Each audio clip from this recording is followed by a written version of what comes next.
My first time overnight stay sa napakagandang Oreo na isang beachfront hotel and resorts with free breakfast. Bale, ito yung dating Sea Park na located sa San Fernando City, La Union. Aside from enjoying itong napakaraming pools nila, pwede kang mag-explore din sa kanilang mga beachfront.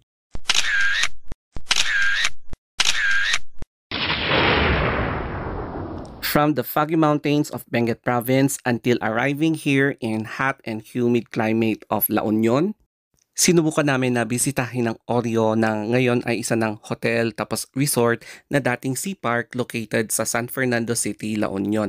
At ganito na siya ngayon. Dating mo sa assigned room, ganito kaaliwalas yung tutulugan namin. At ang isa pang highlight dito is tatambad na sa pagmumukha mo itong porch na connected na sa swimming pool. So makikita mo, wow, as in.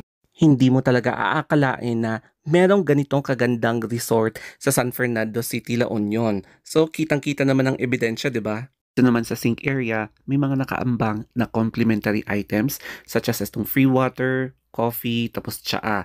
So since matubig akong tao, syempre alagaan muna natin ang ating health. Meron din silang pa-welcome na free cookies at banana bread katulad nito with towel pa. I-check naman natin ang kanilang shower room. So makikita nyo yung standard design na safe, maaliwalas, malinis with free soap tapos shampoo. And then dito naman sa kanilang toilet, so ganyan kalinis. Simple lang yung design pero okay na yan para sa akin. Sa cabinet area, provided din yung robe, towels, slippers, tapos meron pang blower. Dito naman sa lower compartment, makikita mo kapag i-open mo yung ref para palamigin mo yung mga drinks or pagkain.